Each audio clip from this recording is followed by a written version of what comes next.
네, 제3지대 세력화가 본격화하고 있습니다. 비명계 3인에 이어서 이낙연 전 대표까지 탈당을 하면서 이제 관심은 제3지대 빅텐트에 쏠리고 있습니다. 네, 이런 가운데 국민의힘이 삼성전자 고동진 고문 영입을 추진하는 것으로 알려져 주목되는데요. 관련 내용 포함한 정치권 이슈들 정혁진 변호사, 김수민 시사평론가와 함께 짚어보도록 하겠습니다. 두 분 어서 오십시오. 네. 안녕하십니까.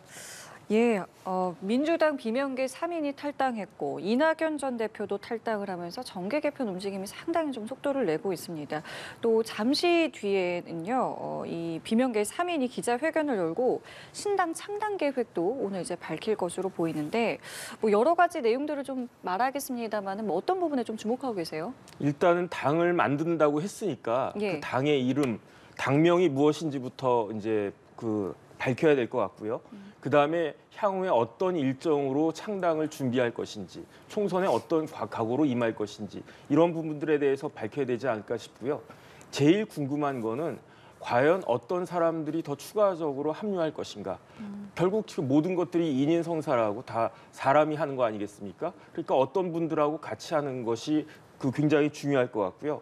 그다음에 결국은 지금 창당하는 것이 4월에 있는 총선에 참여하기 위한 거 아니겠습니까? 그렇다라고 하면 제 생각에는 아무리 늦어도 2월 중순까지는 당이 마련돼야 그때부터 선거 운동도 하고 해서 당선도 되고 그러지 않을까 그런 생각이 들기 때문에 그런 구체적인 일정 같은 것들을 오늘 정도에는 기존에 뭐 굳이 탈당하기 이전에라도 준비는 많이 해오셨을 테니까 오늘 이런 부분들이 밝혀지지 않을까 기대해 봅니다. 예, 뭐 빅텐트에 대한 제안 뭐 이런 부분들도 좀 들어갈까요? 네, 지금 아무래도 제3지대 정치 논의에서 가장 주목받고 있는 것은 어디서부터 어디까지를 망라해서 할 거냐.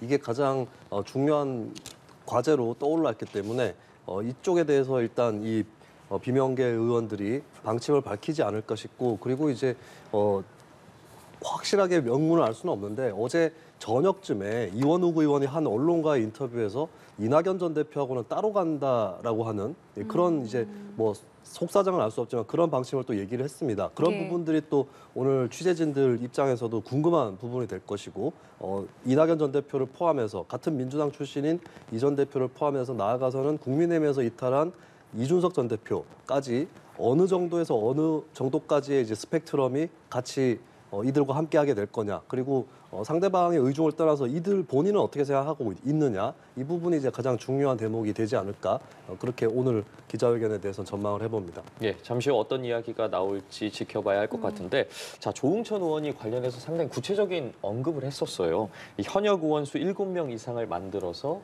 기호 3번을 다는 게 목표고 또 선거에서 지지율 15% 이상을 얻어서 선거 비용을 보전하는 게 목표다. 이런 구체적인 목표들을 언급을 했는데 관련해서는 좀 어떻게 보셨어요? 글쎄요, 뭐 달성되기가 쉬우면 그게 목표겠습니까? 그건 당연한 거고 그렇게 될 텐데 사실은 여론조사에서 나오는 그 결과하고 실제적으로 득표하는 결과가 차이가 많은 경우가 특히 선거에서는 많지 않겠습니까? 그러니까 조응천 의원 등을 비롯한 이제 신당을 만드시겠다고 하는 분들은 이제 많은 사람들이 당선되는 게 가장 큰 목표이겠지만 현실적으로는요. 제가 봤을 때 15%를 넘기느냐 못 넘기느냐가 현실적으로 그 후보자들한테는 굉장히 중요한 것이 그게 경제적으로 큰 문제가 될 수 있지 않겠습니까? 그러니까 15% 달성을 위해서라도 기호 3번이 굉장히 중요한 거고 왜냐하면 기호가 뭐 4번, 5번, 6번 이렇게 내려가면 뭐 사람들이 그렇게 큰 의미를 가질 수 있을까? 눈길을 끌 수 있을까? 그러니까 3번이 중요하고 그러니까 현역 의원 7명이 중요한 것이다. 이것을 조응천 의원이 그냥 다 말씀하신 것 같습니다. 어떻게 보셨어요? 네, 이 목표에 대해서 기호 3번을 달겠다라고 한다면 이제 정의당보다 많은 의석수가 필요하거든요. 아직까지는 그런 의원을 모으고 있지는 못하고 있는 그런 상황이고 또 이준석 신당하고 같이 한다고 해도 그쪽에도 현역 의원이 현재로서 없기 때문에 이 목표가 오히려 좀 달성하기가 당분간은 쉽지 않아 보인다. 이렇게 좀 짚어볼 수 있겠습니다. 그리고 15% 지지에 대한 얘기를 했는데 일단 15%도 비례대표 15% 지지가 있고 지역구 15% 지지가 있을 거거든요. 비례대표 같은 경우는 이제 한국 정치 여론 지형에서 거대 양당에 대한 거부층이 어느 정도 형성이 돼 있기 때문에 뭐 바라다 볼 수 있는 그런 목표이기는 하겠으나, 근데 현재로서는 이제 뭐 이준석 신당이라든지 다른 제3지대 세력과 나뉘어지게 됐을 경우는 아무래도 표가 분산되기가 쉽죠. 그런 의미에서는 현재로서도 좀 만만한 목표는 아직은 아닌 것으로 그렇게 보여지고, 그리고 지역구 15%는 상당히 받기가 어렵습니다. 보통 지역구 선거를 보면 1등, 2등 후보 말고 3등 후보부터는 10% 미만으로 쳐져 있는 것이 대개의 지역구 선거이거든요. 이런 지역구 선거, 한 선거구에서 한 번만에 한 명만 뽑는 소선거구 제도에서 15%를 넘는 득표를 하려면 사실 유권자 입장에서 내가 이 정당이 떨어질 것을 알면서도 찍겠다라고 하는 이런 확실한 그 열망이라든지 이런 것들이 필요한데, 예, 그것을 과연 만들어낼 수 있을지, 이것이 이제 가장 중요한 숙제가 아닌가 그렇게 보여집니다. 예, 그렇기 때문에 이제 앞으로 또 이 부분은 어떻게 진행이 될 것이고, 내부적으로 민주당에서는 또 어떤 움직임을 보일 것인지 이 부분도 좀 굉장히 관심이고, 이런 와중에 이제 어제 이낙연 전 대표는 또 탈당을 했습니다. 빨간 넥타이를 메고 이제 여러 가지 이야기를 했죠. 그 가운데 뭐 다당제의 필요성을 언급하기도 했고요. 또 창당 선언을 하기도 했고요. 글쎄 뭐 많은 이야기들을 했는데 뭐 그 가운데 뭐 좀 눈여겨보셨던 내용 좀 있으십니까? 일단은 이낙연 대표가 민주당은 본인의 마음의 집이었다고 했어요. 과거형으로. 그런데 이 집이 어떤 집이 됐느냐? 낯선 집이 됐다는 거죠. 그런데 그 과정에서 본인의 실수도 적지 않았다. 본인이 뭐 당대표 등등을 할 때 2020년에 어떤 일이 있었습니까? 총선을 앞두고 민주당도 위성정당을 만들었잖아요. 2021년엔 어떤 일이 있었습니까? 당원까지 개정하면서 원래 후보를 내지 말아야 될 그 보궐선거에서 서울시장, 부산시장 선거에서 후보도 냈고, 이거는 그 이낙연 전 대표 본인의 잘못이다 이렇게 반성을 갖다가 하는데, 그런데 이낙연 대표가 뭐라고 이야기했냐면은 지금 민주당의 정신은 DJ 정신인데 DJ 정신은 포용과 통합의 정신인데, 그런데 지금 민주당은 1인을 위한 방탄 정당이 되어버렸다. 왜냐하면 민주당은 여러 가지 그 비판자들에 대해서 수박이라는 그러한 프레임을 씌운 다음에 처단의 대상으로 삼고, 그러니까 처단해야 되니까 어떻게 되겠습니까? 자객을 보내는, 내부에서 자객을 보내는 그런 정당까지 되어버렸다. 예. 그러니까 결론적으로 예, 말씀 중에 잠시만요. 저희 죄송합니다만. 지금 잠시 자, 현장 좀 연결하겠습니다. 예, 민주당 공천관리위원회가 오늘 첫 회의를 여는데요. 이명백 공관위원장이 공관위 활동 계획과 포부 등을 밝힐 것으로 보입니다. 현장 함께 보시죠. 안녕하십니까. 22대 국회의원 선거 더불어민주당 공천관리위원회 위원장직을 맡게 된 임혁백입니다. 22대 총선은 대한민국의 민주주의와 평화, 안보, 그리고 민생을 결정할 정치학에서 이야기하는 중대 선거입니다. 이 점에서 더불어민주당의 22대 후보 공천을 관리하게 되어서 무한 책임을 느끼고 있습니다. 현재 우리가 처한 현실은 저는 이렇게 인식하고 있습니다. 윤석열 정권 하에서 대한민국은 삼중의 위기를 맞고 있습니다. 첫째, 민주주의 위기입니다. 윤석열 정권의 검찰 통치로 한국 민주주의가 위기를 맞고 있습니다. 둘째, 경제 위기입니다. 윤석열 정권은 경제 실정과 무능으로 대한민국을 1997년 외환금융위기 전야와 비슷한 경제 위기 상황으로 몰아넣고 있습니다. 셋째, 국가 소멸 위기입니다. 윤석열 정권은 저출산, 기후변화와 같은 미래 위기를 준비하지 않은 결과 국민들을 요람에서 무덤까지 복지를 제공하는 것이 아니라 요람에서 무덤까지 항구적인 위험에 빠뜨리고 있습니다. 저는 22대 총선을 이렇게 바라보고 있습니다. 오는 22대 총선은 민주주의 파괴 세력, 경제 무능 정권, 미래를 준비하지 못하는 정권과 여당을 심판하는 선거입니다. 대통령도 법기술자이고 여당 비대위원장도 법기술자입니다. 이러한 검찰 통치 세력에 맞서서 민주주의를 정상으로 되돌려 놓을 수 있는 후보를 공천하여 민주주의의 퇴행을 막겠습니다. 22대 총선 더불어민주당의 공천 관리는 저는 이렇게 하도록 하겠습니다.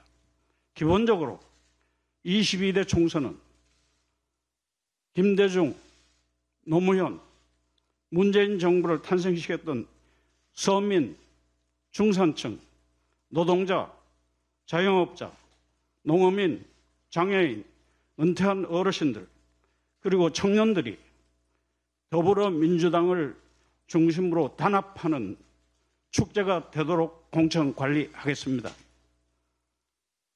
저는 이번 공천 관리의 구호로 국민이 직접 공천한다라고 세웠습니다. 이러한 국민이 직접 공천한다라는 구호에 맞게 대한민국 최초로 국민 참여 공천제를 실현하겠습니다. 민주당은 2002년 국민 참여 경선을 해서 노무현 대통령 네, 민주당 공관위가 오늘 첫 회의를 열었습니다. 활동 계획 등을 발표하고 있는 중인데요. 지금 우리나라는 민주주의, 또 경제, 국가 소멸의 삼중의 위기를 겪고 있다라고 진단을 하면서 이야기를 좀 여러 이야기를 좀 했는데요. 공천 관리 구호로 일단은 국민이 좀 직접 공천하는 국민 참여 공천제를 하겠다. 이런 이야기도 좀 남겼습니다. 이제 본격적으로 좀 총선 모드에 들어가는 것이고, 저희가 현장 연결하기 전에 이제 이낙연 전 대표의 탈당의 의미에 대해서도 여쭤봤는데, 일단은 지금 탈당의 분위기가 좀 이어지고 있는 과정에서 이 공관위는 어떤 역할을 좀 지금 해야 된다고 좀 개인적으로 보고 계세요? 네, 방금 공관위에서 발표하는 것을 들어보면 다음 총선을 주로 정권 심판이라고 하는 그런 목표에 이제 결부시켜서 예. 가져가는 그런 모습인데, 물론 야당 입장에서는 특히 정권 중반기에 있는 총선에서 정권 심판이 주요 목표일 수밖에 없겠습니다만, 근데 정권을 심판하기 위해서라도 스스로의 어떤 자정이라든지 쇄신 이런 노력들이 상당히 중요할 거라고 보여지거든요. 왜냐하면 이제 자신의 편에 대해서 엄격한 사람이 정부에 대해서도 심판할 수 있는 자격이 있다라고 하는 유권자들의 인식과 그런 인정이 있을 거기 때문에 앞으로 이제 오늘은 다 발표를 할 수 없었더라도 어떤 인물은 걸러내겠다를 포함해서 기조의 쇄신이라든지 이런 것들을 반드시 포괄할 필요가 있겠다라고 보여집니다. 좀 한국의 정치 흐름을 몇 년 동안 돌아보면 좀 위험하다 싶은 것이, 과거에는 이제 2012년 총선이나 2016년 총선은 어쨌든 거대 정당이 있으면 한쪽이라도 좀 쇄신하는 컷오프라든지 이런 것들을 적극적으로 해서 국민들의 지지를 올리는 그런 모습이 보였다면, 지난 2020년 총선에서는 양당 다 좀 그런 모습들이 부진했던 것 같아요. 그리고 이번에도 자칫하면 저쪽에서도 별로 쇄신 안 하니까 우리도 이대로 가도 된다, 이런 관성에 거대 정당이 찌들 수도 있기 때문에 이런 부분들을 이제 좀 스스로 넘어서는 노력들이 민주당뿐만 아니라 국민의힘도 마찬가지겠지만 공관위에서 굉장히 필요하지 않을까, 이렇게 전망을 합니다. 근데 어제 민주당 이 검증위가 이제 이 총선 후보자 검증 결과를 발표했는데, 실형을 선고받은 의원도 그렇고요. 지금 재판이 진행 중인 의원들도 출마 적격에 좀 포함이 된 부분에 대해서 일단 검증위는 우리는 매뉴얼대로 판단을 했다. 이거는 이제 공천 과정에서 이제 진행될 일이다. 이렇게 이야기는 했는데, 그럼 이 부분은 국민의 눈높이에 어떻게 좀 대응해야 된다고 생각하세요? 네, 일단은 매뉴얼대로 했다라고 하는데, 어쨌든 국민들 입장에서는 저 사람들이 다 공천을 받는 게 맞느냐, 적어도 이 생각들은 많이 하실 거로 보여지고, 민주당 지지층에서도 그런 의견들은 있을 거거든요.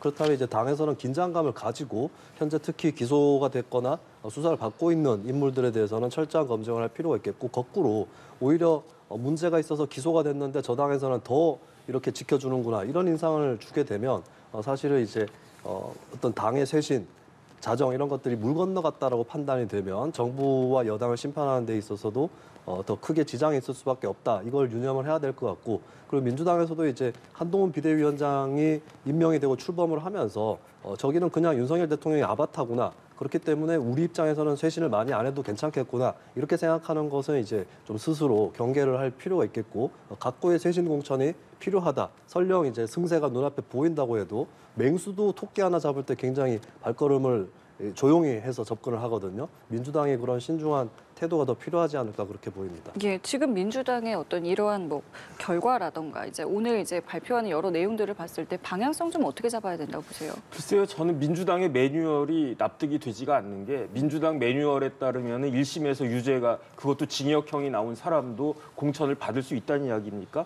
우리나라 국가공무원법에는요.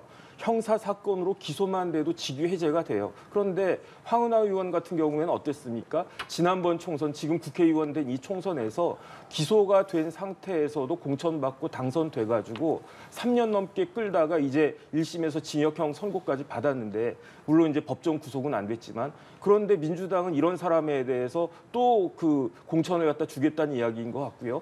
그렇다라고 하면은 만에 하나 황운하 의원이 재선에 성공한다라고 해도 1심은 항소심은 1심보다 훨씬 빨리 끝나거든요. 그렇게 해가지고 제 생각에는 누가 봐도 상고심까지 가서 유죄가 확정될 것이 굉장히 가능성이 높은데 그렇게 되면 그 지역구는 뭐 한 1, 2년 하다가 그 보궐선거를 또 하게 되겠습니까?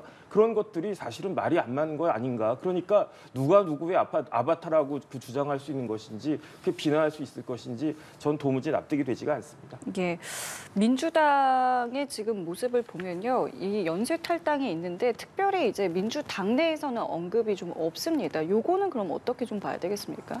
네, 일단 탈당의 규모 자체가 크지 않기 때문에 뭐 특별히 언급을 하지 않고 넘어가겠다라고 하는 그런 어느 정도의 무시 전략이라고 봐야 될 것 같습니다.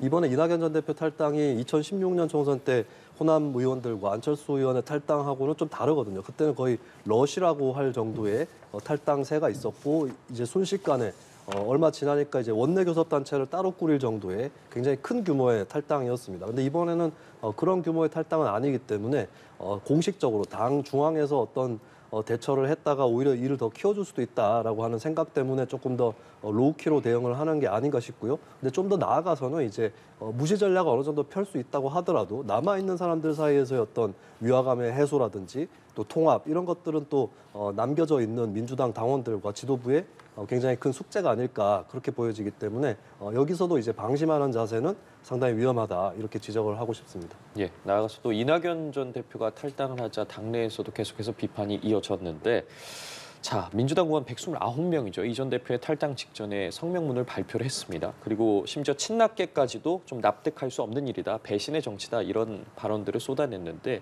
관련한 부분은 좀 어떻게 평가하고 계세요? 네, 친 이낙연계 의원들도 가담을 별로 하지 않거나 혹은 이 전 대표를 더 비판하는 이 모습은 분명히 이낙연 신당 입장에서는 치명적인 뼈아픈 그런 대목이라고 할 수밖에 없을 것 같고요. 근데 다만 이제 129명 의원들이 굳이 이렇게 성명을 발표할 필요가 있을까 이 생각은 좀 해볼 수 있을 것 같습니다. 어차피 나가는 의원들이 별로 많지 않은 그런 상황이라면 굳이 이렇게까지 129명 이렇게 모이지 않아도 충분히 당의 주류와 대다수는 이탈을 하지 않는다라는 것은 분명히 내비칠 수가 있었던 거거든요. 그런 의미에서는 좀 신앙 간증하듯이 남아있는 사람들끼리 우리는 절대 안 나가요라는 이것을 좀 인증하는 효과에 좀 지나지 않는가 그렇게 보여지고 그리고 이제 정당을 하다 보면 특히 거대 정당은 여러 부류의 사람들을 포함을 하고 있기 때문에 분화가 되기가 쉽습니다. 근데 이럴 때 중요한 거는 이제 분화가 되는 것을 현실로 인정을 하고 누가 더 잘하는가 이걸로 이제 경쟁을 하는 게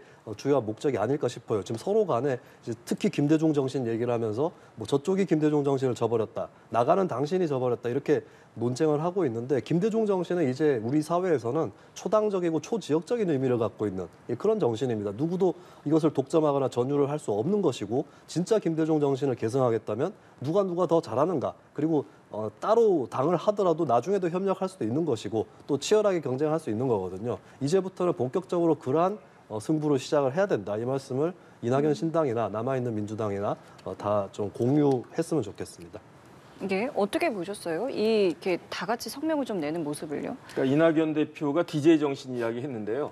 DJ의 친아들인 김홍걸 의원이 오히려 김대중 정신을 저버린 사람은 이낙연 전 대표다 이렇게 이야기하지 않았습니까? 그런데 DJ 정신이 무엇이냐? 포용과 통합이라고 다들 알고 있잖아요. 그러면 누가 통합을 하고 누가 포용을 갖다가 해야 됩니까? 결국은 칼자루를 쥔 사람이 포용하고 통합하는 거지 칼날 쥔 사람이 포용하고 통합합니까? 그렇다라고 하면은 당 대표가 가장 큰 권력을 가지고 있으니까 포용하고 통합하는 모습을 보여줘야 되는데 그 원칙과 상식 그 의원들이 그렇게 당 대표에 대해서 이러이러한 그 우리들의 이야기에 대해서 답을 해달라고 했는데 묵묵부답이었잖아요. 어제 엊그저께 나갈 때까지 그런 모습이 과연 포용과 통합의 정신이었나? 그렇다라고 하면 과연 DJ 정신을 어기고 있는 사람이 누구인지 저는 좀 헷갈린다 이런 생각이 듭니다. 예, 지금 말씀하시기를 이렇게 민주당 의원들이 굳이 모일 이유까지가 있었겠느냐. 이건 오히려 이제 내부 단합을 위해서일 수도 있다라는 이제 측면의 이제 관측을 좀 내주셨는데 이 부분에 대해서는 어떻게 보세요? 저는 그 부분에 대해서는 큰 의미가 있을까 하는 생각이 드는 것이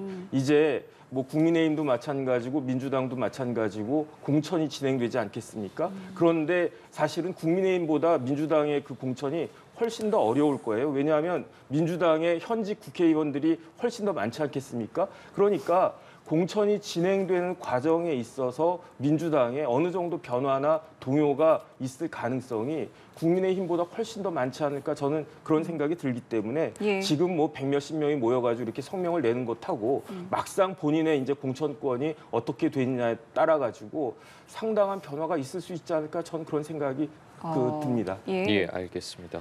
자, 이렇게 이 전 대표의 탈당까지 현실화하면서 이제 제3지대 빅텐트론에 계속해서 눈길이 더 쏠리고 있는데 그런데 여전히 좀 정치 노선이 다른 뭐 이낙연 전 대표나 이준석 전 대표의 연대가 가능할지 좀 의문부를 던지시는 분들도 많거든요. 네. 연대가 어느 정도까지나 가능할 거라고 예측하세요? 뭐 물론 두 사람이 각자 거대 양당의 다른 노선을 걸어왔기 때문에 이질적이다라고 볼 수가 있겠고 저는 사실 이게 되더라도 후라이드 반 양념 반 같은 느낌을 줄 수도 있다. 그러니까 그 우리 정치를 치킨 시장에 비유를 하면 후라이드 대 양념의 구도를 거대 양당 구도라고 볼 수 있는데 이준석 이낙연의 결합은 후라이드 반 양념 반 정도가 아니냐. 물론 후라이드 반 양념 반 또 경쟁력이 있지만 시간이 지나면 다시 후라이드 대 양념의 구도로 개편이 되는 거죠. 돌아가는 겁니다. 그렇기 예. 때문에 뭐 간장 치킨이라든지 이 정도의 차별성을 획득하는 그런 것들이 이제 제3지대의 숙제가 아닌가 싶은데 일단은 다른 길을 걸어왔기 때문에 그냥 이질적으로 섞이는 거 아니냐. 예전에 바른미래당처럼 되는 거 아니냐.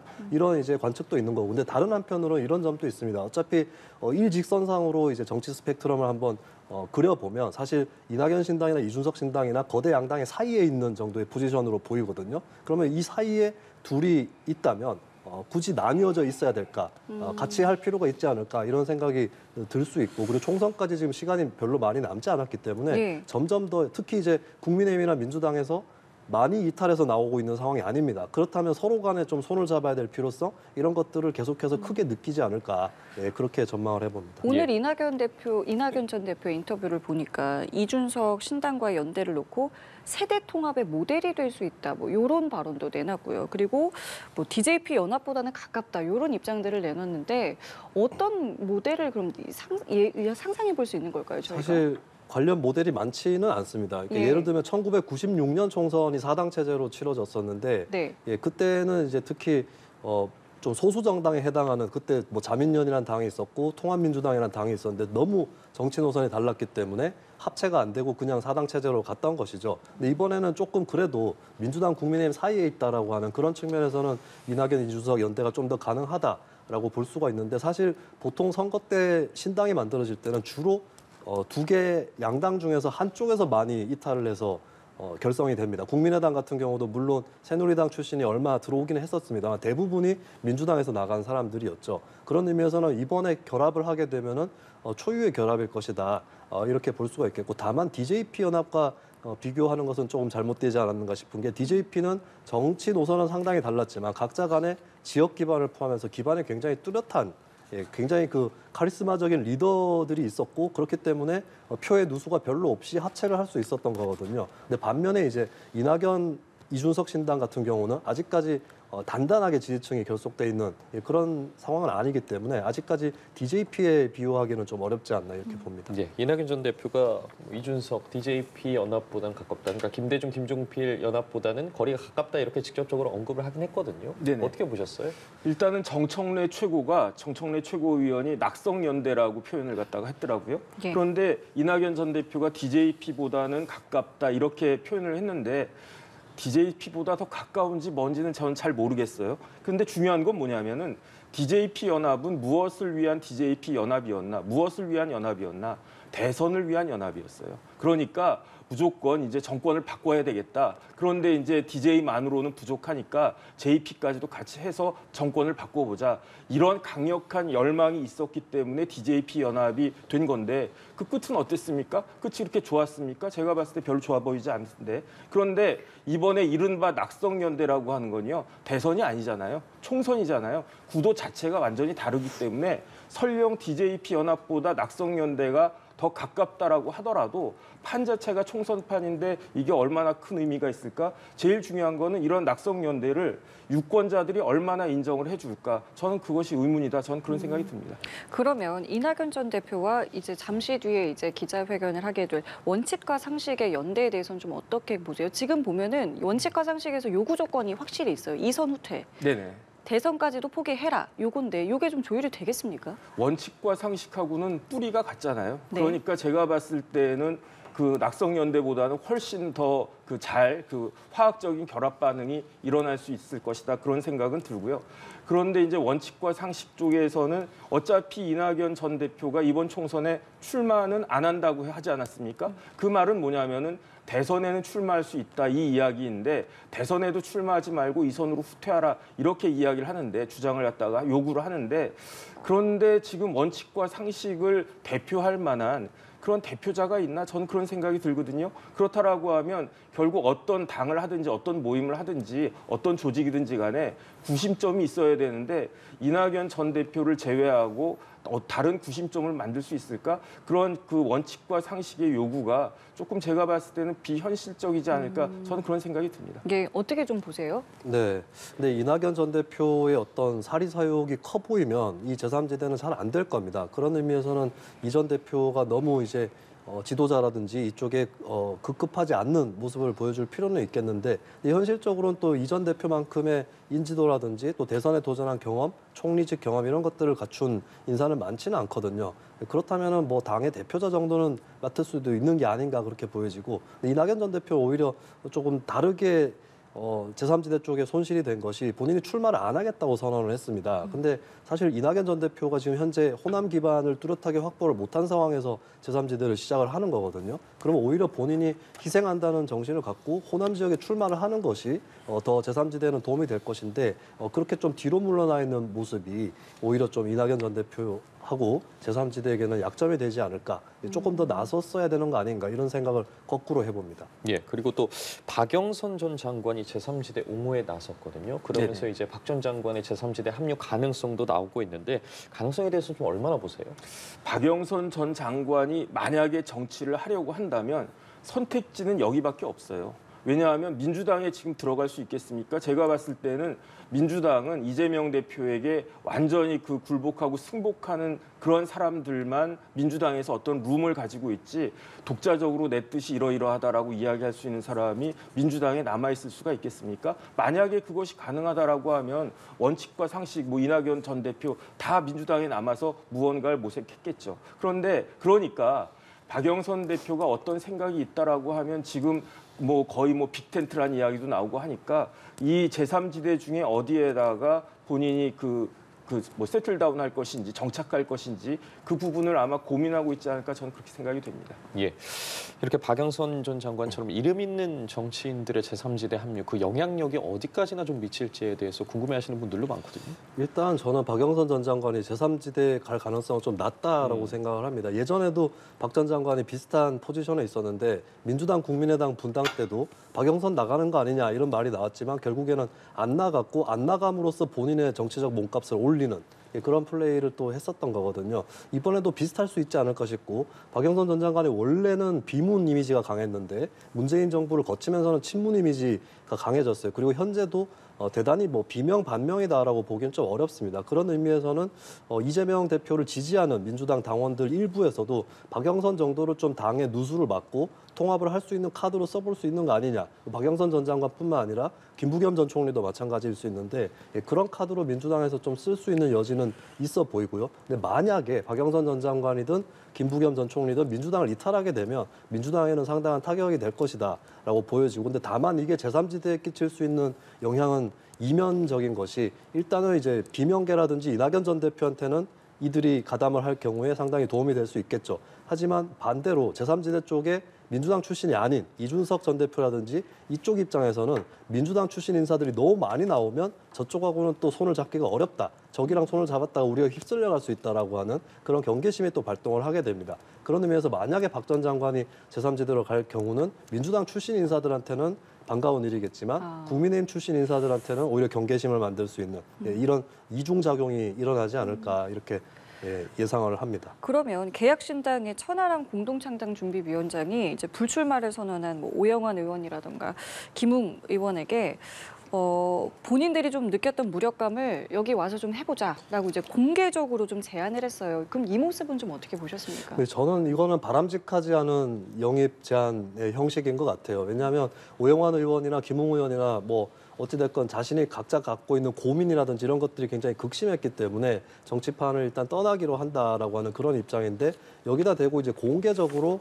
그럼 우리 당에 좀 들어오시지 않을래요?라고 얘기하는 것이 오히려 자존감에 타격을 줄 수 있는 이런 대목들이 있는 거고 사실 영입을 하고 싶었다면 정말 하고 싶었다면 물밑으로 좀 비공식적으로 사람을 보내든지 혹은 메시지를 보내든지 해서 영입을 시도했었어야 되는 게 아닌가. 오히려 저렇게 공개적으로 얘기를 해버리면 당사자들도 더 기분 나쁘게 뿌리칠 수 있는 그런 상황을 만들어버리는 거거든요. 그런 의미에서는 이런 영입 제안의 방식은 정치력의 측면에서는 상당히 아쉬운 일이다 이렇게 평가를 합니다. 아쉽다고 평가를 해주셨어요.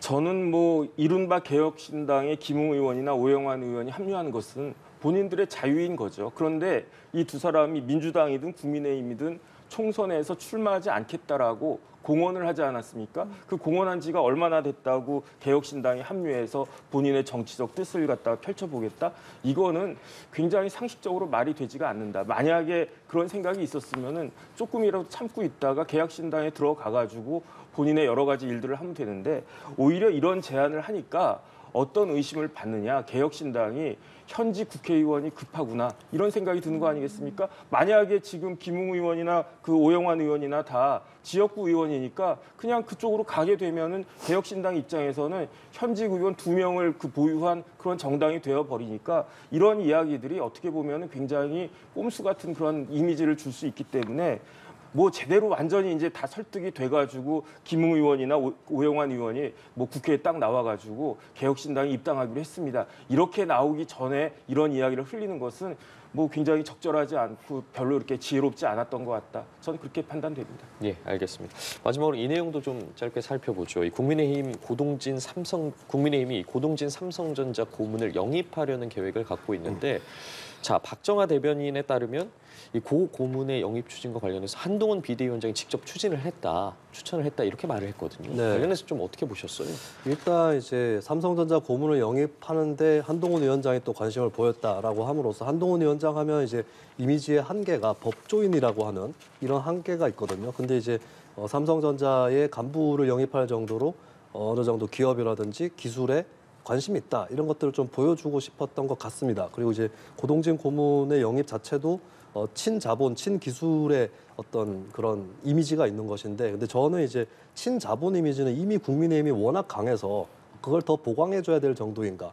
국민의힘이 오히려 거꾸로 친노동계 인사라든지 이쪽으로도 영입할 수 있다라고 하는 걸 보여줘야 되는 게 아닌가 싶고, 그리고 이제 친기술 이미지는 사실 강점으로 갖고 갈 수 있는 대목인데, 근데 저는 또 강조를 하고 싶지만 이 인재를 영입하는 게 중요한 게 아니라 원래 있던 사람들이 과학기술의 어떤 식견을 보여줄 거냐 이게 중요하다고 봅니다. 윤석열 대통령도 반도체를 두고 굉장히 여러 가지 뭐 퍼포먼스도 하고 했었지만 본인이 그렇게 친기술적인 이미지가 아니다 보니까 이게 국민 여론에서의 어떤 긍정 평가로 이어지지 않았던 측면들이 있는 거거든요. 그러면 이런 인재 영입을 떠나서 한동훈 위원장을 포함해서 당의 지도부와 당원들이 얼마나 그 친기술적인 식견을 보여주고 있는가, 이 부분이 더 중요하게 작용하지 않을까 이렇게 전망을 합니다. 예, 짧게 좀 의견 들어볼게요. 많은 사람들이 삼성전자 사장이다 이러면 어떻게 생각하냐면요. 서울대 전자화학과 졸업해가지고 뭐 MIT나 스탠포드나 이런 데서 박사학위 받고 삼성이 임원급으로 이제 그 영입되는 그런 식으로 생각을 하는데,